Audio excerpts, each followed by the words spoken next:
سلام عزیزم عزیزم سلام دوست دارم عاشقتم بس سلام سلام عزیزم عزیزم سلام دوست دارم عاشقتم بس سلام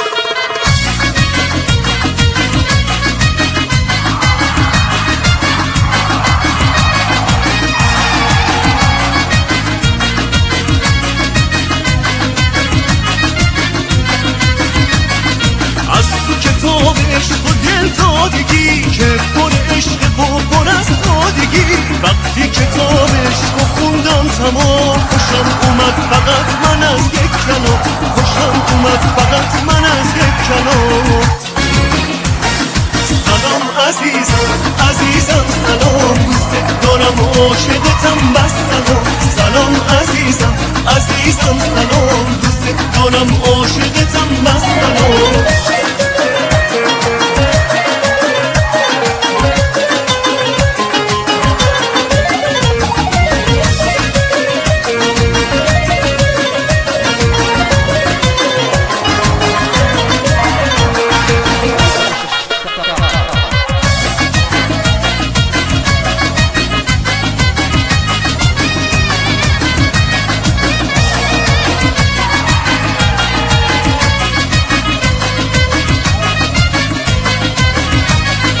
یه خط نوشتم یه کتابم به توش این جون ناقابل رو میذارم روش عشقی که گفتم نکنی فراموش شعله این عشق با تو نمیشه خاموش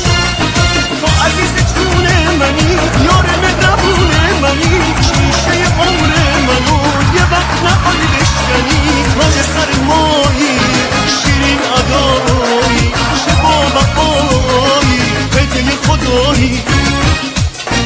سلام عزیزم عزیزم سلام دوست دارم عاشقتم بس سلام سلام عزیزم عزیزم سلام دوست دارم عاشقتم بس